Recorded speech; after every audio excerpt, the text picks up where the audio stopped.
ቅድስት ቤተ ክርስቲያን ስርጎት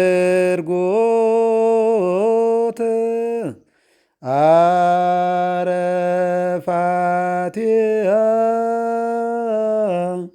ወስእልት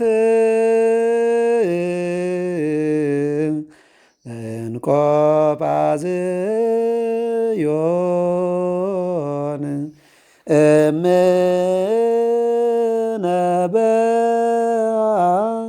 ቅድስት ቤተ ክርስቲያን። ሰላም ጤና ይስጥልን ተመልካቾቻችን፣ እንደምንሰነበታችሁ። ይህ የስርዓት ሚዲያ ነው። ዛሬ ወደ እናንተ የምናቀርብላችሁ የንዋየ ቅድሳት ዝርዝር ውስጥ ያለው አንዱ ጽዋን በተመለከተ ነው። እንግዲህ በንዋየ ቅድሳት ውስጥ አንዱ አገልግሎት የሚሰጥበት ጽዋ ነው። ጽዋ በቤተክርስቲያናችን አገልግሎቱ ምን ይመስላል፣ የመጣውስ እንዴት ነው፣ አገልግሎቱ እንዴት ነው የሚለውን ምሳሌዎችን ጭምር እያየን ነው የምንቆየው። አብራችሁን እንድትቆዩ እናሳስባለን። ከሁላችን ጋር ይሆንልን። መምህር እንኳን እንደምንሰነበቱ። አሜን። አምላካችን ለዚህ ዕለት ስላደረሰን ስም የተመሰገነ ይሁንልን። እንግዲህ በዛሬው መርሃ ግብራችን ለተመልካቾቻችን ይዘን የቀረብነው ጽዋን በተመለከተ ነው። በቤተክርስቲያናችን ደሙ የሚቀርብበት ለምዕመናን ደሙ የሚሰጥበት ጽዋ ነው። ጽዋ በተመለከተ እስኪ ጽዋ እንዴት ነው? ትርጉሙ ምንድን ነው? ከየትስ መጣ? ዛሬስ እየሰጠው ያለው አገልግሎት ምን ይመስላል የሚለውን እሱን እስኪ ማብራሪያ ውስጥ። እሺ፣ እንደምን ቆያችሁ? እንደምን ከረማችሁ? ክቡራን ተመልካቾቻችን፣ ተከታታዮቻችን እንደምን ቆዩ? እንግዲህ ያው ከቃሉ ስንነሳ ያው ጽዋም ብዙ ትርጉም የሚያስፈልገው አይደለም። ብዙ ያውቁታል ተመልካቾቻችን፣ በደንብ ይረዱታል። ጽዋ ያው ጽዋ ነው። እንግዲህ በድሮ ጊዜ እንደውም ጌጥ፣ ውበት፣ ግርማ ሞገስ ሁሉ ነበረው። እንደው ጽዋ የሚለውን ዝም ብለን በእንትኑ ስናየው ብዙ ሁኔታዎች አሉት። አሁንም በማህበራት በጽዋ ማህበራት ጊዜ ጽዋ ማህበራት ነው የምንለው። ራሱ ማህበር ስንል ጽዋ ማህበራት እንላለን። ስለዚህ ጽዋ የሚለው በማህበራትም ውስጥ የጽዋ ማህበር ተብሎ ምዕመናን አንድነት ፈጥረው በመካከላቸው ደግሞ ጽዋ ነው ያንን በተራ ይዘው የዞሩ አንዳንድ ጊዜ እንደ የማህበሩ አይነት መንፈሳዊ አገልግሎት ይገለገሉበታል። ጽዋ የሚለው ያ ነው እንግዲህ ባጭሩ። ቃሉን ስናየው ሁሉም የሚረዳው ነው ማለት ነው። ብዙ ልተረጉመው የሚያስፈልገው ቃል አይደለም። ጽዋ መያዣ እና አንድ ነገር በተራ ለማድረግ የምንገለገልበት መጠጫ ወይም አንድ ነገር የምንይዝበት መያዣ ነው ባጭሩ። በቤተ መቅደሱ ያለው አገልግሎት ግን ለምሳሌ ጽዋ ስንል ስሙን እናውቀዋለን። ቤተ መቅደሱ ውስጥ ሲገባ ግን ስሙ ግብሩን ይሰብካል። ቤተ መቅደስ ሲገባ እያንዳንዱ ምሽስ ካህን ይሆናል። ቤተ መቅደስ ሲገባ ግን ልዑክ ይሆናል። እግዚአብሔር ሹም ይሆናል፣ ይሾማል። መሰየም አይደለም እንለው። ስለዚህ ያንን ጽዋም እንደዚሁ ነው። ቤተ መቅደሱ ሲገባ ስዩም ይሆናል፣ ይባረካል፣ ይቀደሳል። ካህናቱ አክብረው ልክ እንደ ሌሎቹ ነዋያት በቤተ መቅደሱ አገልግሎት ከሚሰጡ ቅዱሳት ነዋያት አንዱ ነው ብቻ ሳይሆን ብዙ ምስጢራትንም የምናይበት ነው። መጀመሪያ እንደው ከሚደረገው ጸሎት ስንጀምር ጽዋ ራሱን ችሎ ጸሎት ይደረግለታል። በስርዓተ ቅዳሴው መግቢያ ላይ ጸሎት ከሚደረግላቸው ነዋያት አንዱ ነው። ቀድሞም ሲገባም ጸሎት ይደረግበት ይከብራል። በኋላም ደግሞ በየቅዳሴው ላይ ቅዳሴ በተገባ ቁጥር ቀድሞ ጸሎት ይደረጋል። ምክንያቱም ጽዋ ቅድም ያልነውን ትርጉም እንዲይዝ ማለት መንፈሳዊ ስዩም እንዲሆን እንዲሾም ማለት የክርስቶስ የምስጢሩ መቅጃ እንዲሆን፣ የምዕመናን የሕይወታቸው መቅጃ እንዲሆን፣ የምዕመናንን የጥማቸው እርካታ የሆነውን የክርስቶስን ደም የክርስቶስን ቅዱስ የሆነውን ደሙን ለምዕመናን የሚቀዳበት ስለሆነ በዛ መንገድ ጸሎት ይደረግበታል። ለዚህም ነው በሰዓተ ቅዳሴው ጸሎት ላይ ለጽዋ ነው ለብቻው ነጥሮ ጽዋው ላይ ብቻ የሚጸለይ ጸሎት ማለት ነው። አንዳንድ ጊዜ እኮ ቤተክርስቲያን እንዴት አይነት ረቂቅ የሆነ አገልግሎት እንዳላት ነው የምንረዳው። ብዙዎቹ አሁን የማያውቁ እንደው ተመልካቾቻችንም ይሄን መታዘብ ይችላል። እንደው ቅዳሴ ሲባል ዝም ብሎ ቅዳሴ ነው አይደል የሚመስለው። ግን ከቅዳሴው መግቢያ ላይ እያንዳንዱ ነዋያት እየብቻ ተጸልዩባቸው፣ ሌሎቹን ያው እያየናቸው ስለሆነ በየቦታቸው እናያቸዋለን። ጽዋው በራሱ ይጸለይበታል። ጸሎት ይደረግ ጸሎት አለው ማለት ነው። ጽዋው ላይ የሚጸለይ ጸሎት አለው። ያ ጸሎቱ ደግሞ የጽዋውን ምንነት፣ የጽዋውን ምስጢር፣ የጽዋውን ትርጉም አልፎ አልፎ ምሳሌውን ጭምር የያዘ ጸሎቱ በራሱ። ለዚህ ነው ጸሎት ዝም ብሎ ጸሎት ትምህርት ጭምር አለው። ጸሎት ተግሳጽ ጭምር አለው። ጸሎት ውስጥ መንፈሳዊ ምክር አለ ምንለው ለዛ ነውና በጽዋው ላይ የሚጸለይ ጸሎት እንዲህ ብለህ ጸልይ ይላል። መመሪያ አለው ማለት ነው። ጽዋው ላይ እንዲህ ብለህ ጸልይ ምኑን ካህኑ እንዲህ ብለህ ጸልይ የሚጸልየውን ጭምር ማለት ወደፊት የሚጸልየውን ያመጣለታል። እንዲህ ብለህ ጸልይ ነው። ማንም ዝም ብሎ ደስ እንዳለው እንደው አሁን በዘመኑ ሰዎች እንደሚያደርጉት አይነት ማንም እንደፈቀደው የሚቀባጥሩ አይነት ጸሎት ቤተክርስቲያን የጌታችን ቃል ማለት ነው። አዎ የጌታችን ቃል ከመዝብ እንዲበሉ እንደዛ ማለት ነው እንጂ ቤተክርስቲያን ዝም ብሎ ማንም ሰው መጥቶ እንደፈለገው እንደው ደስ እንዳለው እንደው የሚጸልየው ጸሎት የለም። እንዲህ በል ተብሎ መመሪያ ተሰጥቶት ያ ክርስቶሳዊ መልእክት ነው ቅድም ያሉት ማለት ነውና እግዚአብሔር አምላክነ ኢየሱስ ክርስቶስ አቤቱ ፈጣሪያችን ኢየሱስ ክርስቶስ አላቲ ወንዘባማን አምላክ ዘተሰባ ማለትን በእውነት ሰው ሆነ እያለ ሰውነቱን ጭምር ሰው መሆኑ በአማን እያለ በእውነት ኢየሱስ አምላክነ ኢየሱስ ክርስቶስ አምላካችን ኢየሱስ ክርስቶስ በእውነት ሰው ሆነ ወይም ሰው መሆንህን እንናገራለን እንመሰክራለን እያለ ጸሎት ይጀምራል። አምላክነ ዘተሰባ ወይ ተፈልጠ መለኮቱን ትስቢቱ እያለ መለኮቱ ከሰውነቱ ሰውነቱ ከመለኮቱ አልተለየም። ይሄ ለምንድን ነው ይሄን ጸሎት የሚያመጣው? በጽዋው ላይ ጸሎት ሲጸልይ ይሄን ለምን ይጸልየዋል ቢባል የምንበላው ስጋና ደም መለኮት የተዋሃደው እንደሆነ መለኮት የተዋሃደው ያንን እንዲና ምን ጭምር የተነጠለ እሳቤ እንዲያነስብ ይሄው አምላክነ ዘተሰባ ወይ ተፈልጥ ነው ሰው ከሆነ በኋላ ደግሞ ያልተለየ ምኑ መለኮቱ እንትስቢቱ መለኮቱ ከሰውነቱ ያልተለየ። ስለዚህ የክርስቶስን ስጋና ደም ስንቀበል መለኮት የተዋሃደው ነው ነፍስ የተለየው መለኮት የተዋሃደው ብለን የምንቀበለው ስለሆነ በዛ በጽዋው ላይ ያለውን የሚፈጸመውን ምስጢር እንዲህ አይነት ምስጢር ነው፣ እንዲህ አይነት ኃይል ነው የሚከናወንበት ብሎ ነው ጸሎቱ የሚጀምረው።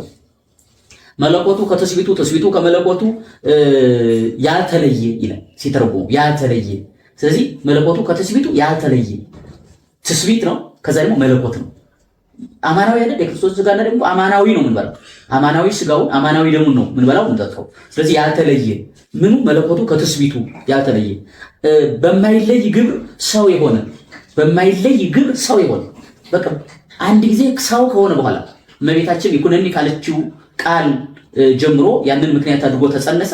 ከዛ ለዘላለም የማይለይ በዚያው ግብር ጸንቶ የሚኖር በምን አይነቱ ግብር መለኮቱ ከሰውነቱ ሰውነቱ ከመለኮቱ በተዋሃደው ግብር ጸንቶ የሚኖር ይልና ዘተከአው ደሞ በስምረቱ ላይ ለልሁቅቱ ይላል። በፈቃዱ ደሙን ያፈሰሰ ወይም ደሙን የሰጠ ወይም ደሙን የቀዳ ማለት ነው። እንግዲህ ሐራዊ መጥቶ ጎኑን ወጋው። ከዛ በኋላ ደሙ ለመጠጣችን ውሃው ለጥምቀታችን ፈሰሰ። ከዛ በኋላ ቤተክርስቲያን ከዛ በጽዋው እየቀዳች ጽዋው ምንድነው ከተባለ መቅጃ ነው። ከዛ ምስጢር እየቀዳች ዘተከው ያንን የፈሰሰው አምጥታ ለምእመናን ታጠጣቸዋለች ማለት ነው። ታረሰርሳቸዋለች ማለት ነው። እና በስምረቱ ላይ ለልሁቅቱ ነው የሚለው በሸክላው ላይ ሸክላ የተባለ ማለት ነው እኛ ያ ፈርሶ ተከስክሶ ተበላሽቶ የነበረው ነቅ አውጥቶ የነበረው ምስጢር መያዝ የማይችለው የክርስቶስን የእግዚአብሔር ጸጋ ተለይቶት የነበረው ያንን ልሁቅቱን ሸክላውን እንደገና በጸጋ እንደገና አድሶ እንደገና በመንፈስ ቅዱስ እሳትነት አብስሎ እንደገና ንጹህ ሸክላ አድርጎ መልሶ ሰራው። ከዛ ስምረቱ ላይ ለልሁቅቱ ፈቃዱ ሆነ ማለት በሸክላው ላይ እግዚአብሔር ይገለጥ ዘንድ ያንን ሰማያዊውን ጽዋ በዛ በምስጢር የተሞላውን ጽዋ ይቀዳለት ዘንድ ፈቃዱ ሆነ ይላል። እዚህ ላይ ወዶ በአዳም ራስ ላይ ደሙን ያፈሰሰ ይላል። ይህ እንግዲህ ከቀራኒዮም ጋር ይገናኛል። ጌታችን በቀራኒዮ ለምንድን ነው የተሰቀለው? ቀራኒዮ ለምንድን ነው የተመረጠው? ሌሎች ተራሮች አልነበሩም ወይ? በኢየሩሳሌም አካባቢ ብዙ ታሪኮች አሉ አይደል? ከዛ ዋናው ምስጢር ምንድን ነው? አዳም የተቀበረበት ቦታ የአዳም ራስ ያለበት ቦታ የራስ ቅል ወደሚባል ቦታ አይደል የሚለው? የራስ ቅል ወደሚባል ቦታ ይላል። ስለዚህ የአዳም ራስ እዛ ነበርና እዛ አዳም ራስ ላይ ክርስቶስ መስቀሉን አደረገ። ለምን? ለአዳም ቃል የገባለትን ካሳውን ሊከፍለው። እንደውም እዚህ ላይ ስናነሳ የአዳም ራስ የሚለውን ስናነሳ ማዕከለ ምድር ይላታል። ቀራኒ መሐለ ራስ እንላለን። መሐለ ራስ እንላለን፣ የራስ መሐል ማለት ነው። ከዛ ደግሞ ቀራኒ ምን ይላታል? ማዕከለ ምድር ይላታል። ወገብረ መድኃኒተ በማዕከለ ምድር የሚለው ማለት ነው። በምድር መካከል መድኃኒትን አደረገ። በምድር መካከል አዳምን ምሎታል። ኦ አዳም መሬት አንተ። ስለዚህ አዳም ምድር ይባላል። ስለዚህ በአዳም ራስ ላይ ወይም አዳም ራስ ተቀብሮበት የነበረው ቦታ ላይ ክርስቶስ መስቀሉን አደረገ። በዛ ላይ ደሙን አፈሰሰ። ለአዳም መድኃኒት ሰጠው ማለት ነው። አዳም እኮ ደሙን አፍስሶ ነበር። እሱ ታሪኩ እንዳይረዝም ነው እንጂ አዳምም በራሱ ለመዳን ሞክሮ ነበር። ግን በአንተ ደም አትድንም፣ አንተ የምትድነው እኔ በማፈሰው ነው፣ እኔ በፈቃዴ በማደርገው መስዋዕትነት ነው ብሎ ቃል ገባለት። ያንን ቃሉን ለመፈጸም አዳም ተቀበረበት ቦታ መጣና ደሙን አፈሰሰለት። ስለዚህ ያንን የሚናገር ነው። በአዳም ራስ ላይ ደሙን ያፈሰሰ የሚለው ከዛ በኋላ ከመቃብር አዳም እርስ በቅሎ ነበር። ያንን ቆርጠው እንደ ሙቀጫ ፈልፍለው መስቀሉን ከዚያ ላይ ተክለውታልና እንጨቱንም የቆረጡት ከዛ ነው፣ መልሰው የተከሉትም እዛው ላይ ነው። ስለዚህ ይህንን የምንረዳበት ነው። ይሄ ሁሉ እንግዲህ ለምንድን ነው? ለጽዋው ምስጢር ነው።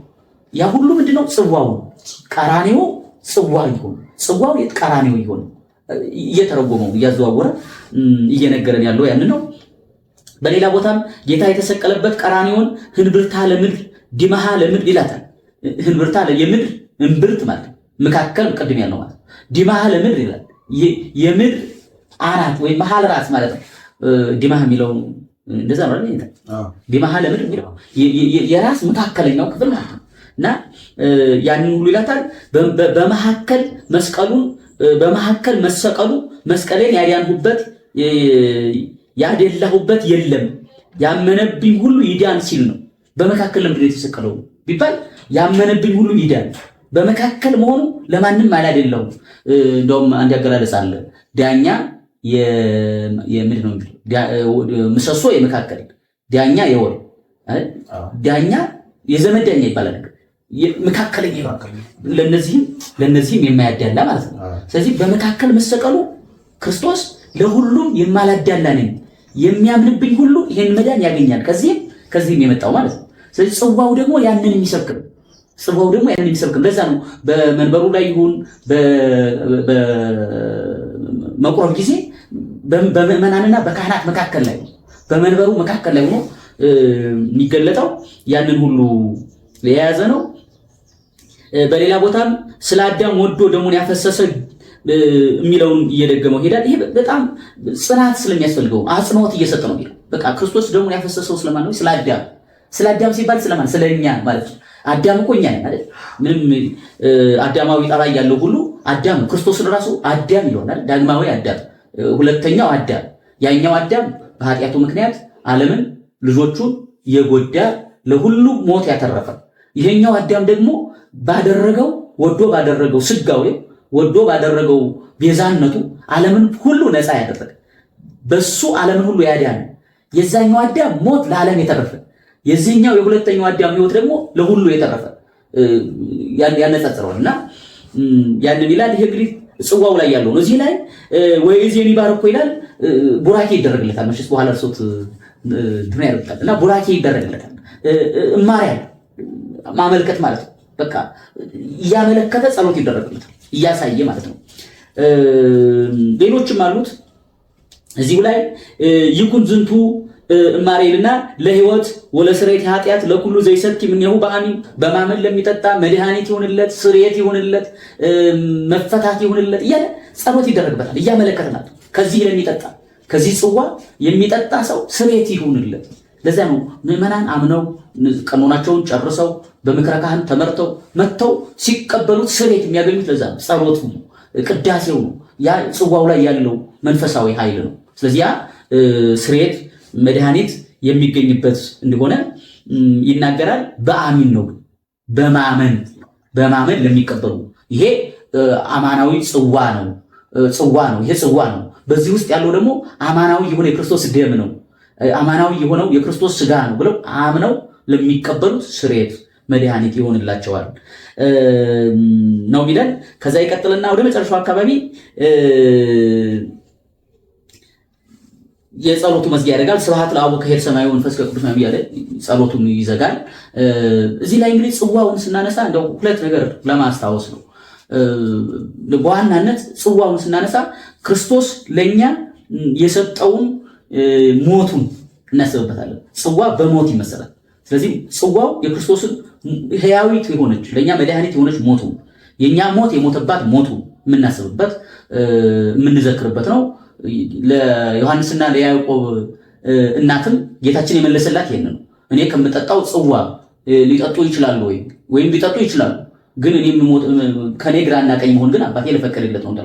ስለዚህ እኔ የምጠጣው ጽዋ የተባለው ሞቱ ለኛ ያደረገልን ወዶ በፈቃዱ የሆነልን ቤዛነቱ ነው።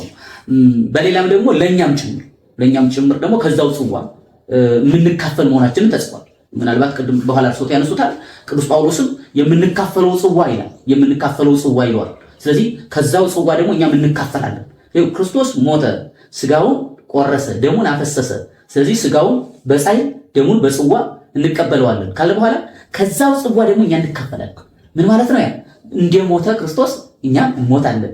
ከዛ በኋላ ክርስቶስ እንደተነሳ እኛም እንነሳለን። ስለዚህ ጽዋው የሚናገረው የእኛን ከክርስቶስ ጋር ያለን ሱታቴ ነው። እንሳተፋለን። እኛም አፍአውያን አይደለንም። ክርስቶስ ካደረገልን የማዳን ስራ ጋር የኛም ጉዞ ከዛ ጋር የሚተባበር ነው። ለዛ ምስክሩ ምንድነው ቢያል ጽዋው በጽዋው የክርስቶስ ደም አለ፣ የተቀዳው ከቀራንዮ የተቀዳው ደም አለ። ከዛ ደም እኛ እንካፈላለን። ለምን? ህይወትህ አንተ ለኛ ያደረከው ነው ብለን የምንካፈለው ስለሆነ ነው። ምናልባት እኔ ከዚህኛው አንፃር ሰው ነው ያየሁት። እሱት ደግሞ እስኪ ከዚህ የቀረው መደምደሚያውን ይዩት። ቃሎት ያሰማልን ማለት እንግዲህ ሰፋ አድርገው ገልጠውታል። ጽዋውን ከኛ ህይወት ጋር ያለውን ግንኙነት እንግዲህ ያው ጽዋ ትርጉም ቅድም ጽዋ እንዳሉት ነው። በብሉይ ኪዳን ጀምሮ ጽዋ ያው ለመጠጫ አገልግሎት ነው፣ ለክብር መጠጫም ነው። ጽዋ ያው ስናይ በነገስታቱ በነ መጽሐፍ አስቴርም የተገለጠው በኋላም በነ አርጤክስስ ይጠጡባቸው የነበረ የክብር ጽዋዎች ነበሩ። ዮሴፍ ራሱ በስደት እያለ ወንድሞቹ አንዱ እንትና አጥማጭ ውስጥ ተገኘችው የስንቅ መያዣ ውስጥ የተገኘችው የክብር ጽዋ ነበረች።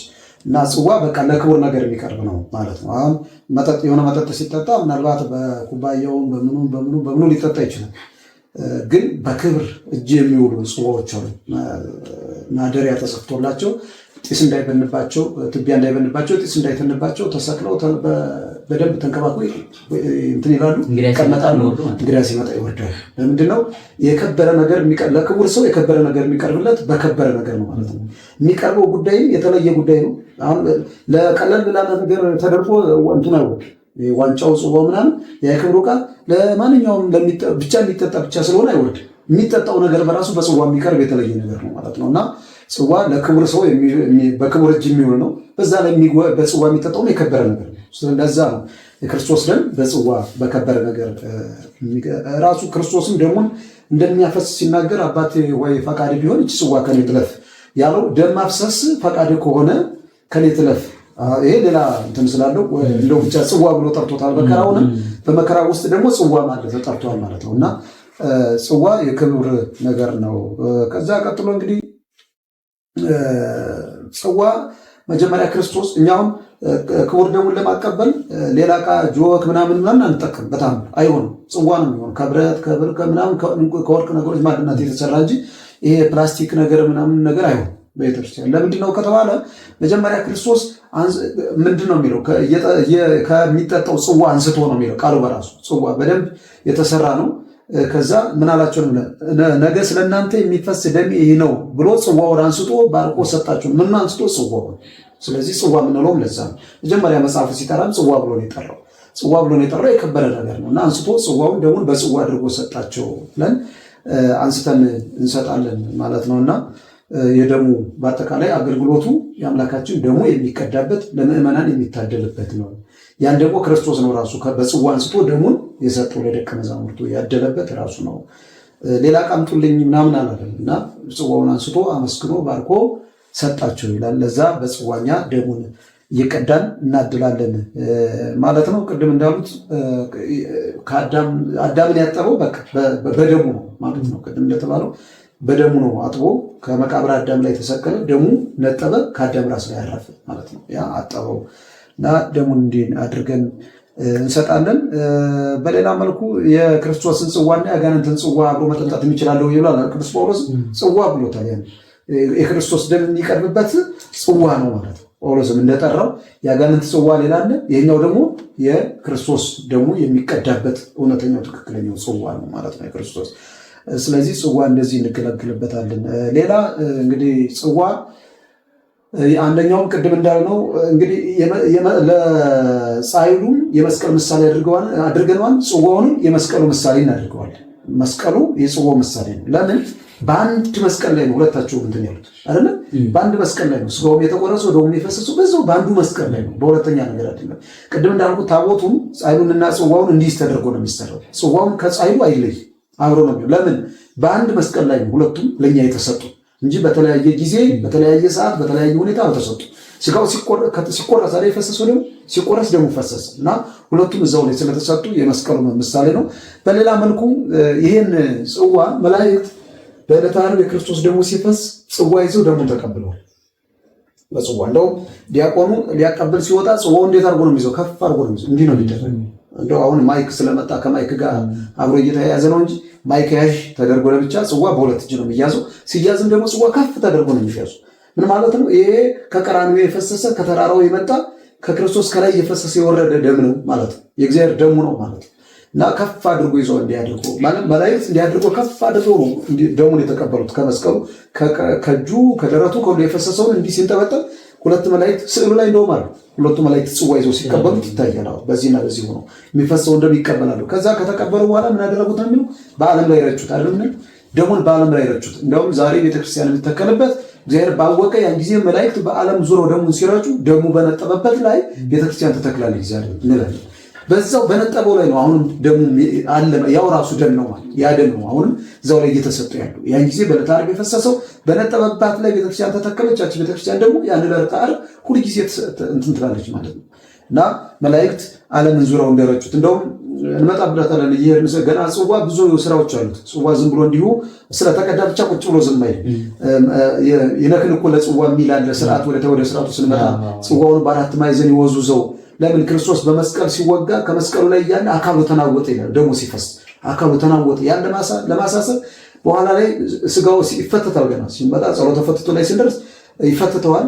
ከዛ በኋላ ጽዋውን ደግሞ በአራቱ ማዕዘን ከንፈሩን ይዞ ይወዙዘው ይላል። ለምን? በመስቀል ላይ የክርስቶስ አካሉ ሲወጉት፣ ጦር በአካሉ ላይ ሲያርፍ፣ በቀኖት ሲመቱት፣ የሾህ አክሊል ሲደፉበት አካሉ እዛ ላይ ሆኖ ከመስቀል ላይ ይወዛወዝ ነበር እና ያን ለማሳሰብ ታች ላይ ስንደርስ ምን ገልጠዋለን? ጽዋው ዝም ብሎ ተቀርቶ እንደማንኛውም እዚህ ላይ ቁጭ ተደርጎ ዝም ብሎ የሚጠብቃል። በእያንዳንዱ በመስቀል ላይ የተደረገው ታሪክ በጽዋው እየተፈጸመ ነው የሚመጣው እስኪሰጥ ድረስ ደሙ ስጋው ተቆርሶ እስኪሰጥ ደሙ ፈሶ እስኪሰጥ ድረስ ቀራንዮን በሙሉ እየተፈጸመ ነው የሚመጣው። ከምዕመናን አካል ላይ እስኪያልፍ ድረስ ያ በቀራንዮ የተደረገው ነገር በሙሉ በስርዓተ ቅዳሴው በመቅደስ ውስጥ እየተከናወነ የሚደረግ ነው ማለት ነው። እና መላእክት በኋላ ምን አኩቶ ሲል ዲያቆኑ እንደውም አሁን የከተማው ቤተክርስቲያን አብዛኛው መዝዋያ የለውም ብዙም ስለማይዞር ነው እንጂ ናኩቶ እንዲባል የሚታዘዘው በመጽሐፋችን እንደተቀመጠው ዲያቆኑ ናኩቶ እያለ መቅደሱን ነው የሚዞር። እየዞረ ነው ናኩቶ የሚለው የሚያመሰግነው እየዞረ። ያ ምን ማለት ነው?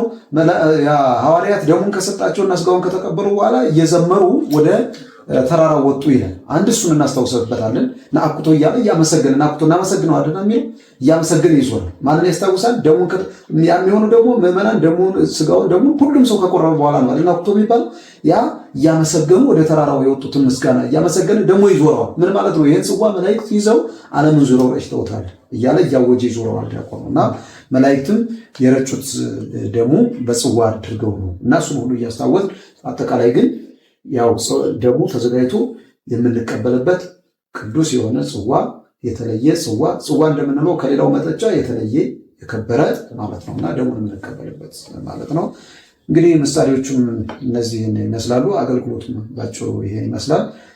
ዞሮ ዞሮ በዛ ጽዋ ውስጥ የሚሰጠው አማናዊ ደም ነው የሚለው መደምደሚያችን መለኮታዊ ነው። ካህኑ ይላል አምን እያለ ነው ጽዋውን ይባል ከጽዋው ውስጥ እንትን ይላል እና እናምናለን። ምዕመናንም አምን ከመዘውቱ ስጋው ወደሙ እያሉ አይደል ተሰጥቶ የሚቀበል ያ ደም የክርስቶስ ደም እንደሆነ እናምናለን። በቀራንዮ ለኛ የፈሰሰው ደም እንደሆነ እናምናለን። እስከሚቀበሉ እምነታቸውን እየገለጡ ነው የሚቆዩት። ከዛ ሲቀበሉም በራሱ ይሄን የምጠጣውን ደምን ለኃጢአቴ ማስተስሪያ ያድርግልኝ እያሉ እየሰገዱ እየወደቁ እየተነሱ ነው የሚቀበሉት እያመኑ እምነታቸውን እየገለጡ። ስለዚህ በዚህ ጽዋ የሚቀርበው እውነተኛ በዕለተ ዓርብ የፈሰሰ ከክርስቶስ አካል የተገኘ መለኮት የተዋህደው ነፍስ የተለየው እውነተኛ ደምና እውነተኛ ስጋ መሆኑን እየመሰከርን የምንቀበለው ነው ማለት ነው። ይሄ ነው ያለው ነገር። እንደ መደምደሚያ የሚሉት ነገር አለ?